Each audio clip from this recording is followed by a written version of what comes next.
Wife transformed herself through fitness, but her behavior changed.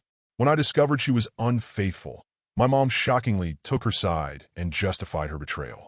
For nearly 5 years, Emma and I built a life together that felt stable, even if not particularly exciting. We weren't one of those couples who plastered social media with romantic vacations or grand gestures. But we had our moments: weekend movie marathons, lazy Sunday mornings in bed, and quiet conversations about the family we hoped to start someday. Things began to shift about a year ago when Emma lost her job. It wasn't her fault, budget cuts, they said, but it crushed her.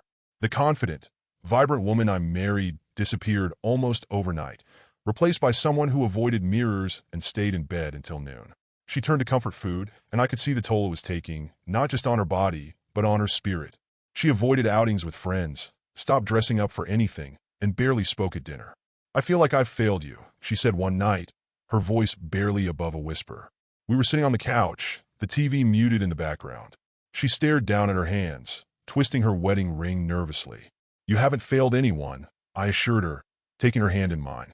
"We'll get through this together." That's when I suggested we make some lifestyle changes. Not because of her appearance, but because I miss seeing her happy. We started small, evening walks around the neighborhood, swapping takeout for home-cooked meals. Eventually, she decided to join a gym. At first, I thought the gym was just another step in her healing process, something to rebuild her confidence. And it worked.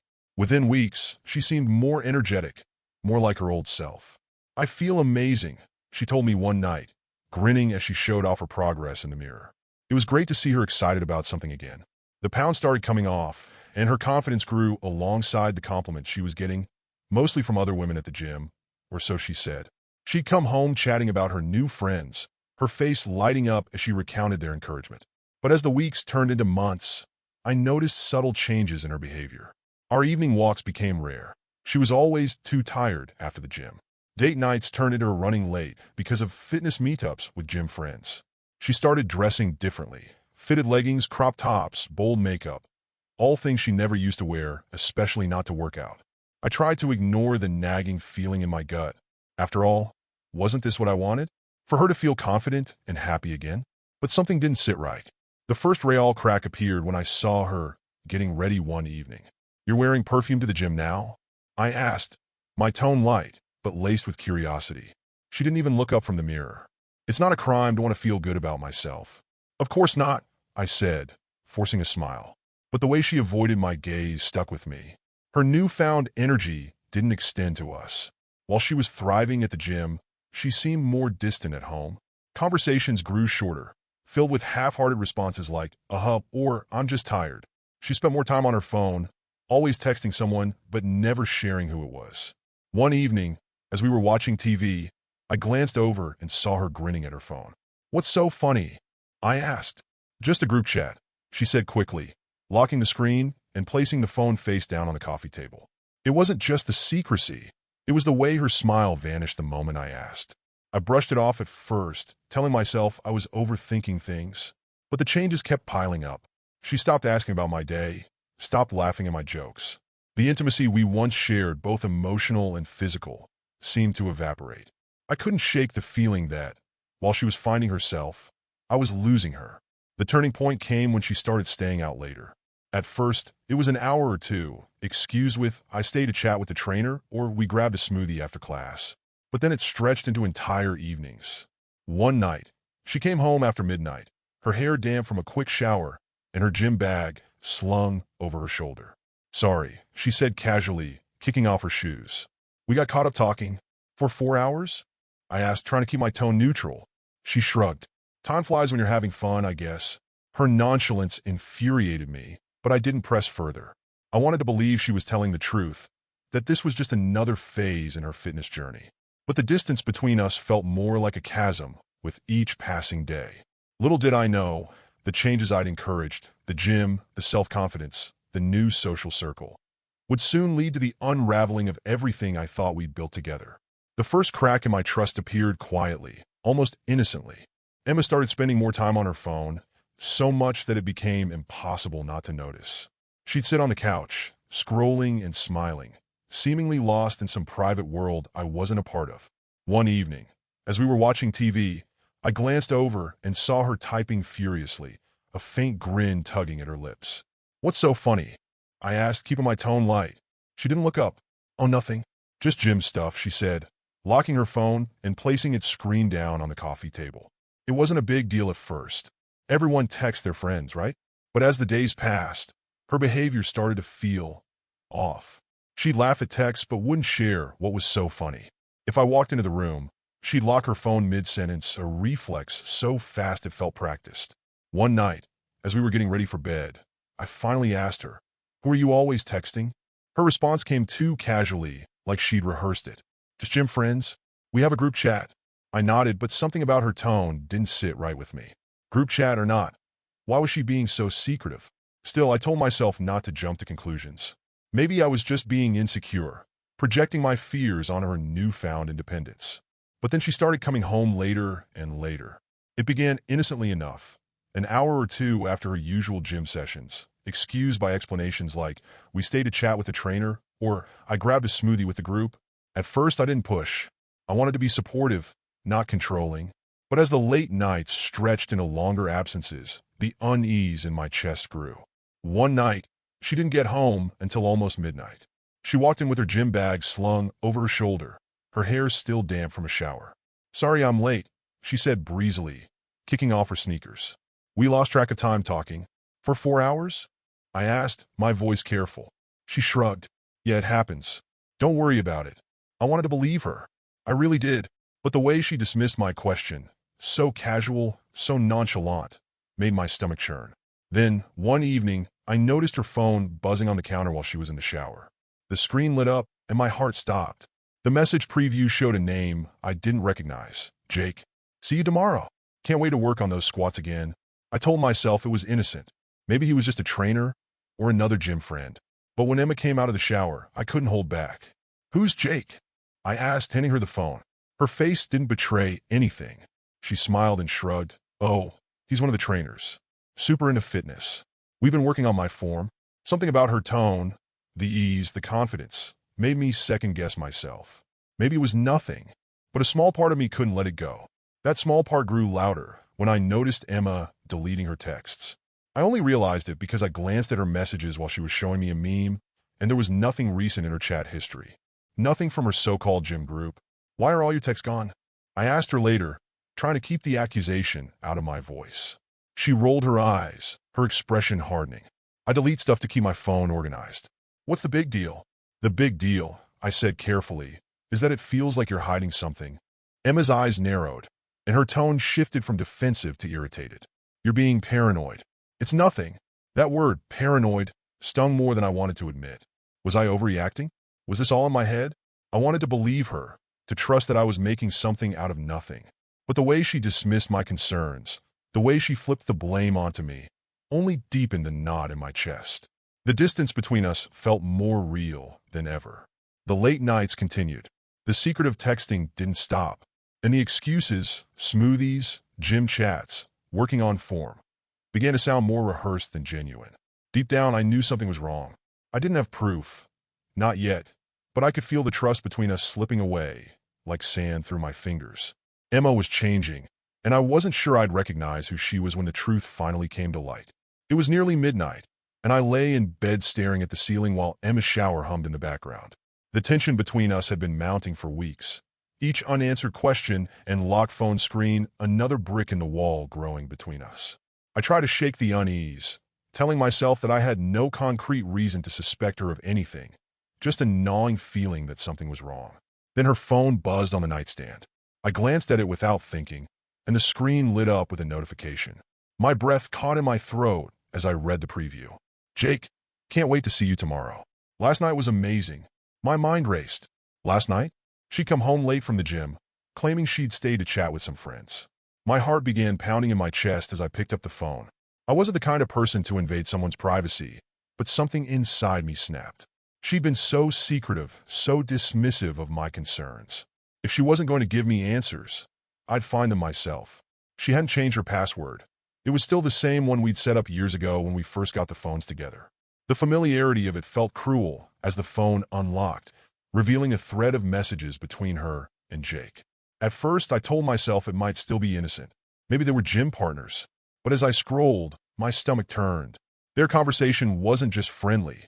It was flirty, intimate, and unmistakably inappropriate. Your squats were killer tonight. I couldn't stop watching. You make me feel alive, Jake. Like I'm finally myself again. Next time, we should skip the workout and just meet at the motel again, winky face. I froze, the words swimming in front of me. Motel. My brain screamed at me to stop reading, but I couldn't look away.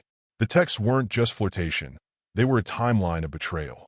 References to meetups, to secret moments they'd shared, all while I was at home waiting for her to come back from the gym.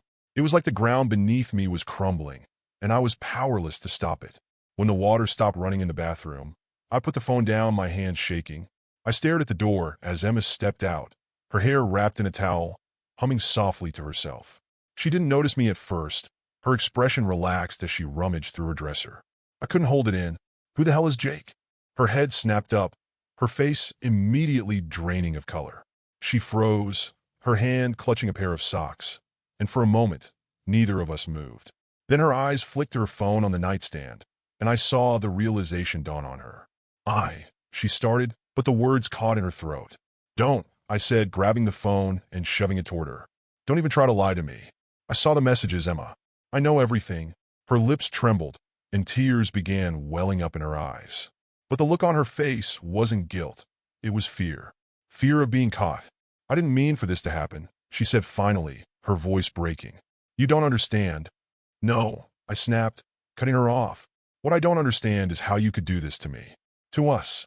After everything we've been through, everything I've done to support you.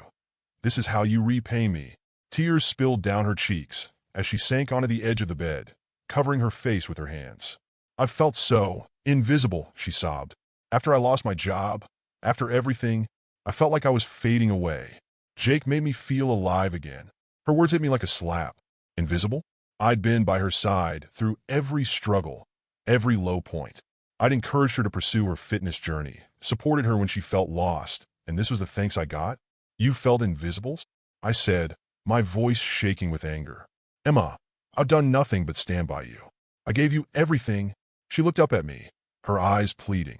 I didn't mean for it to go this far. It just happened. Don't give me that, I said, taking a step back as if putting distance between us would lessen the pain. It didn't just happen. You made a choice. Over and over again, you chose him. She opened her mouth to respond, but I couldn't bear to hear another word. The sight of her, the sound of her voice, it was too much. I grabbed my keys and left, slamming the door behind me. As I drove aimlessly through the empty streets, my hands gripping the wheel, I replayed the text in my mind. Every word, every emoji, every lie she'd told to cover her tracks. It was like a bad dream I couldn't wake up from. By the time I pulled into a deserted parking lot, the reality had fully set in. This wasn't suspicion anymore. This wasn't paranoia. This was betrayal, clear as day, and there was no going back. The messages had been a punch to the gut, but they weren't enough. I needed to see it for myself, no matter how much it hurt. The following day, when Emma said she was heading to the gym for her usual workout, I forced a calm nod and a weak smile. Have fun, I said, keeping my voice steady. As soon as she left, I grabbed my keys and followed her. My hands trembled on the steering wheel, my mind racing through scenarios I couldn't control. Maybe she really was going to the gym. Maybe this was all some horrible misunderstanding, and I was about to embarrass myself for nothing. Or maybe, deep down, I already knew what I was going to find. Emma's car wove through town with practiced ease, turning away from the direction of her usual gym. My stomach churned as I trailed her at a cautious distance. Then, she pulled into the parking lot of a cheap, run-down motel on the edge of town, the kind of place where people go to hide. I parked across the street, my heart hammering in my chest. Minutes passed like hours as I stared at the motel door she had disappeared into. Just when I thought I couldn't take the waiting anymore, the door opened, and a man stepped out. Jake. He was younger than me, tall and muscular, the kind of guy you'd expect to see gracing a fitness magazine cover. He walked toward Emma's car like he didn't have a care in the world. When Emma emerged from the room moments later, he greeted her with a kiss. Casual, comfortable, and heartbreakingly familiar. I couldn't move, couldn't think. My hands gripped the steering wheel so tightly I thought I might snap it in half. I felt a rush of emotions, rage, humiliation, sorrow, all colliding in my chest at once. But I didn't confront them. Not then. Instead, I sat frozen, watching as Emma and Jake laughed together, completely oblivious to the world outside their little bubble. When they finally left the motel and drove off in separate directions, I stayed in the parking lot, trying to gather the shattered pieces of my composure. By the time I got home, Emma had already returned, lounging on the couch with her phone in hand like it was just another day. She looked up when I walked in, her face carefully neutral. "How was your day?" she asked, her tone so casual it made my blood boil. I took a deep breath, forcing myself to stay calm. "We need to talk," I said, sitting across from her. She hesitated, her smile faltering. "About what?" "The motel," I said, my voice low but steady. The color drained from her face. For a moment, she looked like a deer caught in headlights. Then just as quickly, she composed herself. "I was going to tell you," she said, her voice trembling slightly. My laugh came out sharp, almost bitter. "Oh, really? You were going to tell me you've been sneaking around with some guy from the gym? That you've been lying to my face for God knows how long? Do you honestly expect me to believe that?" She didn't respond immediately. Her eyes filled with tears, and she looked down at her hands. "I didn't want it to happen," she said finally. "But it did, and I didn't know how to stop. That's the best you've got?" I asked, my voice rising. "You didn't know how to stop?" "Emma, you had a choice. Every time you went to that motel, every time you texted him, you chose to betray me." Her tears turned into sobs, but they weren't the kind of tears that begged for forgiveness. They were the tears of someone caught red-handed, scrambling to justify the unjustifiable. "I felt so alone," she said through her sobs. "After everything, losing my job, feeling like I wasn't good enough, Jake made me feel seen." "Seen?" I repeated, incredulous. "Emma, I've been here the entire time. I've supported you through everything. How the hell did I make you feel invisible?" She didn't answer, and the silence between us was deafening. Finally, I stood up, my legs trembling as I fought to contain my anger. "Don't bother trying to explain yourself anymore," I said coldly. "We're done?" Emma looked up at me, her face pale and streaked with tears. "Please," she whispered, but I couldn't hear her over the sound of my own heartbreak. Without another word, I grabbed my coat and walked out the door, slamming it shut behind me. I didn't know where I was going, but I knew I couldn't stay there. Not in that house, not in that marriage, not in the web of lies Emma had spun around us. That night, as I drove aimlessly through the dark streets, one thought repeated in my mind. This wasn't just the end of our marriage. It was the end of everything I thought I knew about her and about us. In the aftermath of the confrontation with Emma, I found myself in a strange limbo. The house felt suffocating, every room a reminder of the life I thought we'd built together. I stayed at a friend's place for a few days, but eventually I needed to talk to someone who truly understood me, someone who could offer the kind of support only family could. So I went to my mother, Clara. Growing up, she'd been my rock, the person I turned to whenever life got tough. If anyone could help me make sense of this, it was her. When I arrived at her house, she greeted me with a warm hug, her usual comforting presence. But as I sat on her couch, recounting everything, Emma's lies, the motel, Jake, her reaction wasn't what I expected. "Well," she said, setting her tea down carefully, "marriages go through rough patches."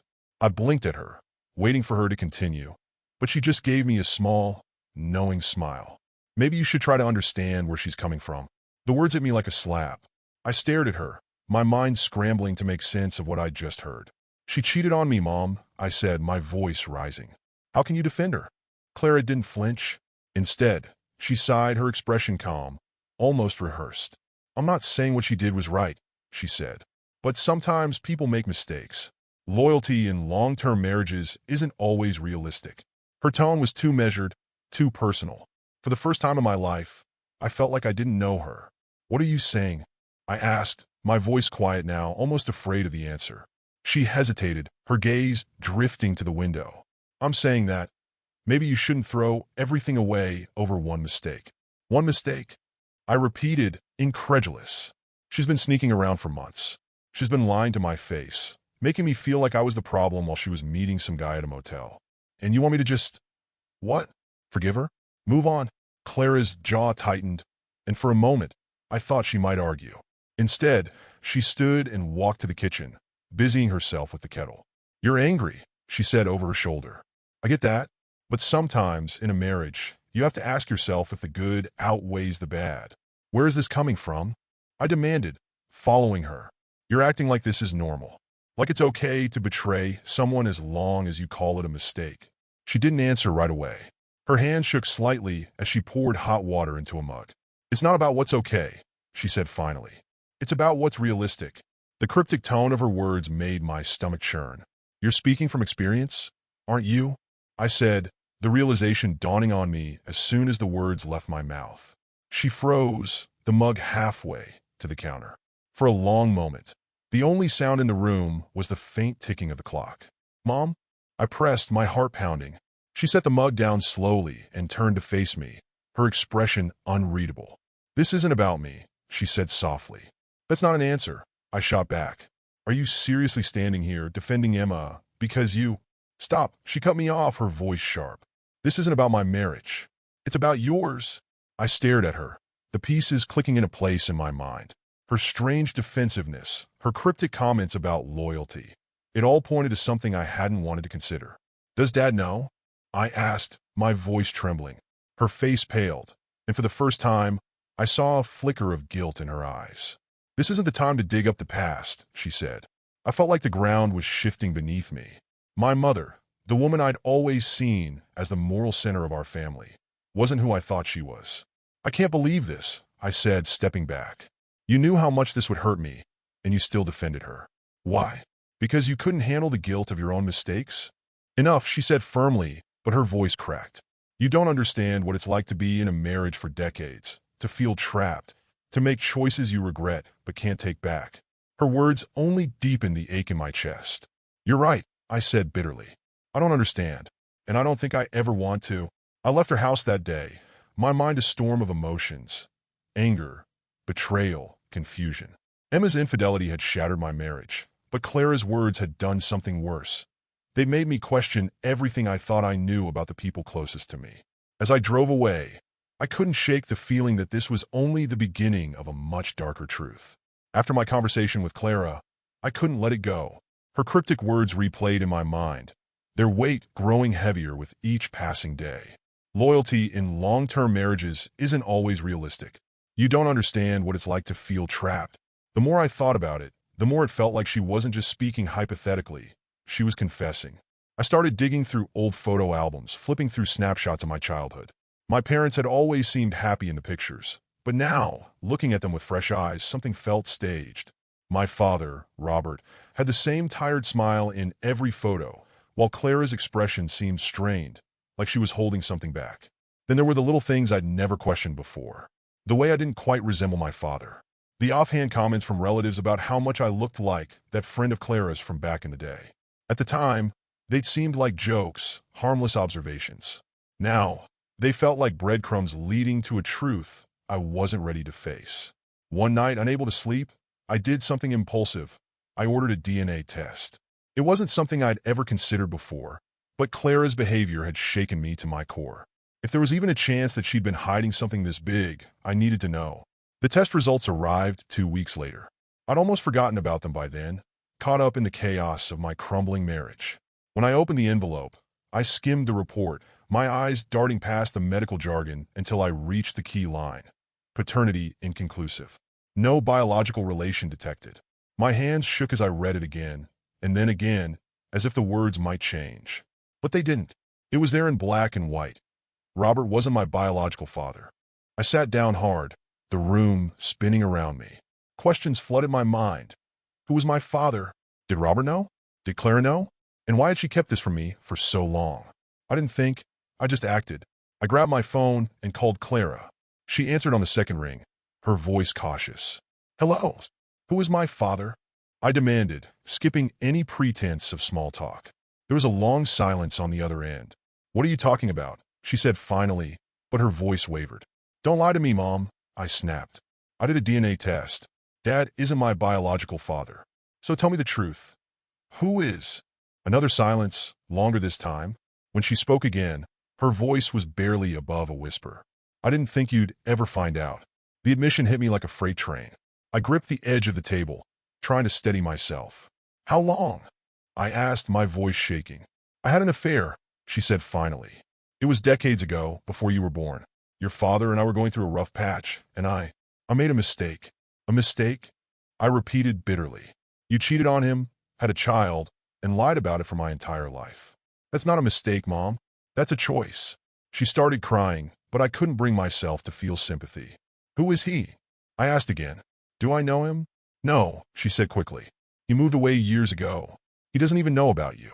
I made sure of that. I hung up without saying another word. I couldn't listen to her anymore. My world, already cracked from Emma's betrayal, felt like it had completely shattered.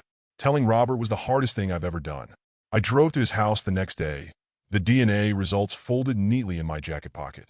He greeted me at the door with his usual warm smile, but it faltered when he saw the look on my face. What's wrong? He asked, his brow furrowing. Can we talk? I said, my voice thick with emotion. We sat at the kitchen table, and I handed him the envelope without a word. He read the report slowly, his expression darkening with each line. When he finally looked up at me, his face was pale, his hands trembling. How could she? He whispered, his voice breaking. I didn't know what to say. There was no answer that could make this better, no words that could undo the damage. Robert stood up abruptly, pacing the room as he ran his hands through his hair. I loved her, he said, more to himself than to me. I gave her everything, and she did this? The betrayal broke something in him, and in me too. We sat in silence for what felt like hours, the weight of the truth pressing down on us like a suffocating blanket. That night, as I drove home, I realized the depth of what had been taken from me. Emma's infidelity had shattered my marriage, but Clara's lie had stolen my sense of identity. The two people I should have been able to trust the most had betrayed me in ways I couldn't have imagined. And for the first time in my life, I didn't know who I was or where to go from here. The day Emma moved out was strangely anticlimactic. There was no shouting, no final attempt to save what was already broken. She simply packed her things in silence, pausing only once to say, I'm sorry it ended like this. I didn't respond. There was nothing left to say. She carried the last box to her car and drove off, leaving behind an empty closet, a hollow house, and the faint scent of her perfume that lingered long after she was gone. Filing for divorce had felt like a step forward, but it was only the beginning of the fallout. My father, Robert, was going through his own spiral. After I told him the truth about Clara's affair, he stayed in the house for a few days, as if trying to reconcile the life he'd built with the betrayal he couldn't ignore. Then one evening, he packed a bag and left. I need time to think, he said as I stood in the doorway, watching him load his suitcase into the trunk of his car. His face was tired, lined with the weight of decades of deception. I can't look at her right now. I nodded, understanding. I wanted to say something. Anything to make it easier, but what could I say? He hugged me briefly before getting into the car and driving away. In the weeks that followed, I tried to focus on moving forward. But everywhere I turned, I saw the wreckage left by the two women I trusted most. My marriage, my childhood, my sense of family, all of it felt tainted by their choices. I spent most nights alone in the house, surrounded by the echoes of a life that no longer felt like mine. Emma's things were gone, but traces of her remained. The scuff marks on the floor where her treadmill used to be, the faint discoloration on the wall where her favorite painting had hung. Even the bed felt foreign, like it belonged to someone else. Daniel, my best friend since college, tried his best to pull me out of my spiral. He'd show up unannounced, dragging me to bars or forcing me to go for a run with him. You're better off without them, he said one night over beers.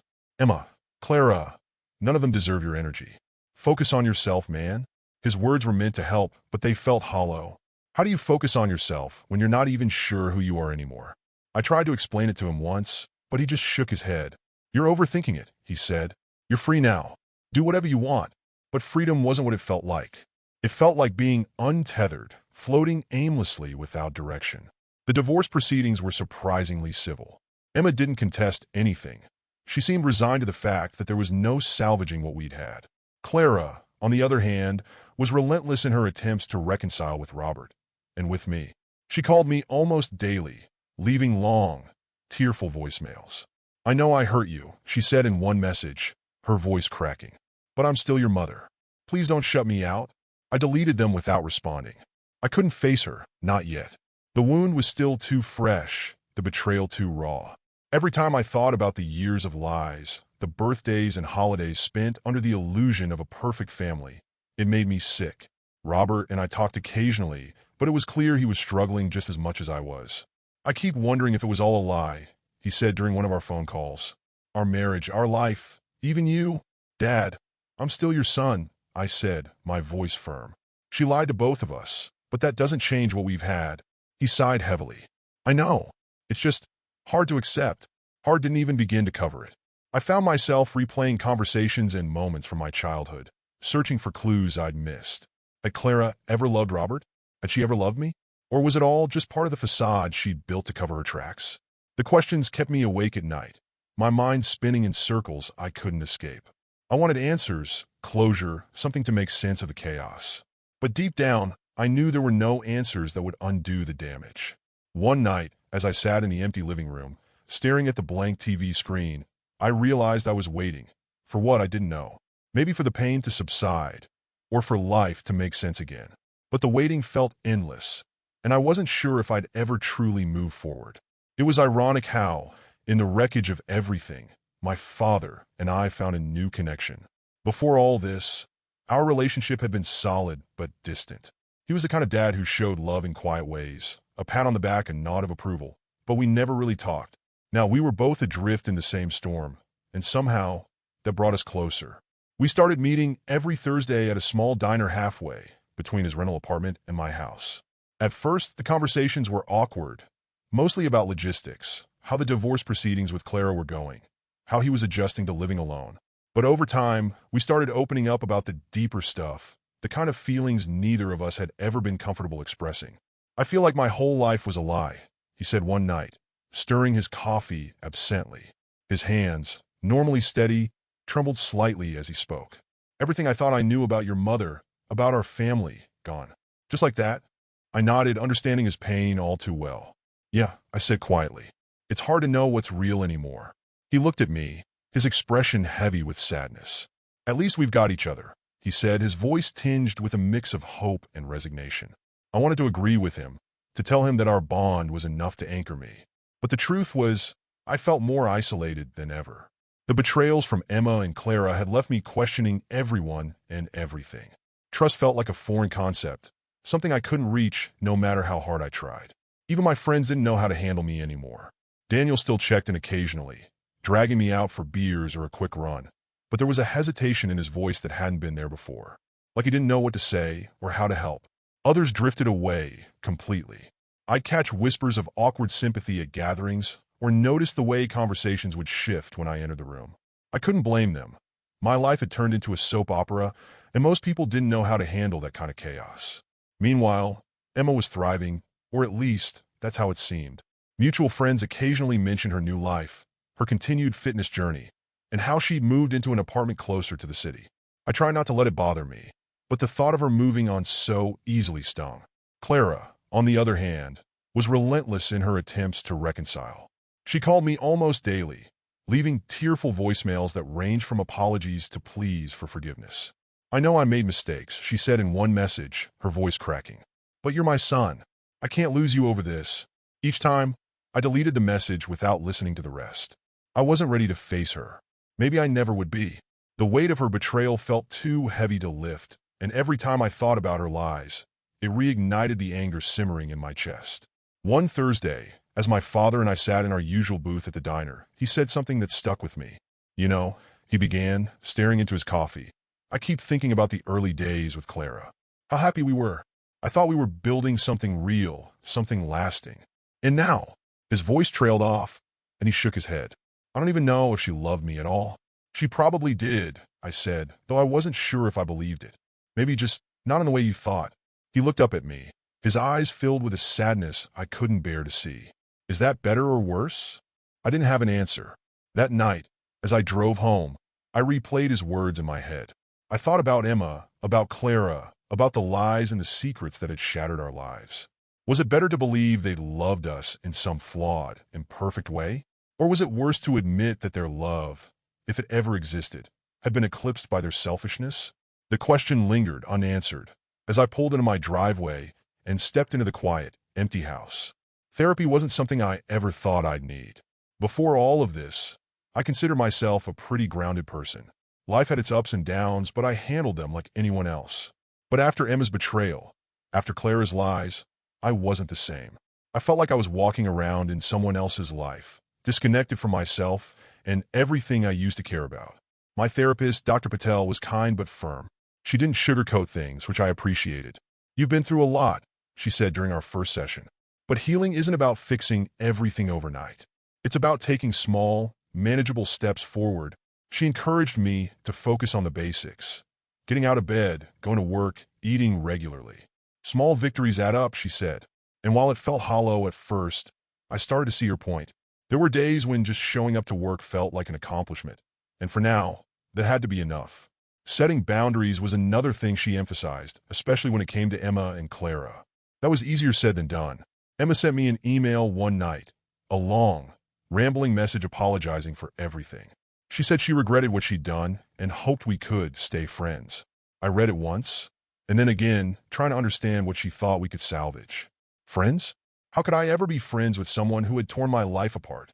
I hovered over the reply button for a long time, my fingers itching to type out the things I'd wanted to say since the day I caught her. But in the end, I didn't respond. I deleted the email and closed my laptop, feeling both relieved and angry. I wasn't ready to open that door, and I doubted I ever would be. Clara was a more complicated story. She continued to call and leave voicemails, each one more desperate than the last. "Please just talk to me," she said in one message. "I need you to understand how sorry I am." I couldn't bring myself to pick up. Every time her name flashed on my screen, it brought back the sting of her betrayal, the years of lies that had unraveled the foundation of my family. My father, Robert, was handling things in his own way. He'd filed for separation from Clara, though he hadn't decided whether to go through with a divorce. I loved her for so long, he told me one evening as we sat in his sparse apartment. "I don't know how to stop." His words hit too close to home. I knew exactly how he felt because I'd been feeling it too. No matter how much I told myself that Emma wasn't worth my time, that Clara didn't deserve my forgiveness, a part of me still ached for what I'd lost. "Do you think you'll ever forgive her?" I asked him. He shook his head, staring into his coffee mug. "I don't know. Forgiveness feels impossible right now. But so does holding on to all this anger." His honesty struck a chord with me. I was angry at Emma, at Clara, at the universe for dealing me such a cruel hand. But the anger wasn't fixing anything. It wasn't bringing back the trust I'd lost or the life I'd imagined for myself. Therapy was helping me see that, even if it didn't feel like it yet. Dr. Patel often said that healing isn't linear, and she was right. Some days, I felt like I was making progress, like I could see a future where this pain didn't define me. Other days, I woke up feeling like I was right back at square one, drowning in memories and what-ifs. But even on the hardest days, I reminded myself that I was still here. I was still standing, still moving forward, even if it was one small step at a time. And for now, that had to be enough. The first night in my new apartment felt strange. The walls were bare, the furniture sparse, and the silence almost deafening. But it was mine, every inch of it. For the first time in years, I had a space that wasn't tied to anyone else, a place where I could start over. I spent that night unpacking the essentials. Clothes, dishes, and a few photos I wasn't ready to let go of yet. One of them was of me and Robert on a fishing trip when I was a teenager. I stared at it for a long time, trying to reconcile the man in the picture with the man I knew now. He looked so happy back then, his arms slung around my shoulder, grinning like we didn't have a care in the world. Now, we were both navigating a reality we never expected. Robert and I still met weekly, our conversations oscillating between mundane updates and deeper reflections. He was struggling with his decision about Clara, vacillating between anger, sadness, and something that almost resembled hope. "I just want to understand why," he said one day, his voice thick with emotion. Why wasn't I enough? I didn't have an answer for him, because I'd asked myself the same question about Emma countless times. Why wasn't I enough for her? Why did she feel the need to seek something I couldn't give her? The truth was I might never know. Therapy was helping me accept that. Dr. Patel often reminded me that closure doesn't always come from other people. Sometimes it's about finding peace within yourself, even if the answers remain elusive. I was starting to see glimmers of that peace, though it was fragile and fleeting. There were days when I felt hopeful, when I could envision a future where the pain didn't define me. On those days, I made plans, hiking trips, new hobbies, even the thought of dating again someday. But there were also days when the doubt crept in, when the scars from Emma and Clara's betrayals felt fresh and raw. Those were the days when I questioned everything, my worth, my ability to trust, even the point of trying to move forward. Emma reached out once more, this time through a mutual friend. She wanted to meet, to clear the air, and maybe find some kind of closure. I declined. Seeing her again wouldn't heal anything, and I wasn't interested in reopening wounds that were just starting to scab over. Clara, too, continued her attempts at reconciliation. She sent letters now, long handwritten apologies that I couldn't bring myself to read. They sat in a drawer, unopened, a physical reminder of the gap between us. Robert told me she was trying to make amends, but I wasn't ready. Maybe I never would be. For now, I was focusing on the things I could control. I filled my apartment with plants and books, finding comfort in the act of creating a space that felt like me. I started going to the gym, not for revenge or transformation, but because it gave me a sense of purpose. Each lift, each run, felt like a small victory, a step toward reclaiming the person I used to be. The road ahead is uncertain, and I won't pretend I have it all figured out. Some days, the weight of everything feels unbearable. Other days, it feels like I'm finally starting to breathe again. I don't know where Emma's choices will lead her, or Clara's for that matter. They're walking their own paths now, and for the first time, I'm not following behind. All I know is that this road, whatever it looks like, however winding or rocky it may be, is mine to walk. Whether it leads to peace, happiness, or something else entirely, I'm ready to face it on my own terms.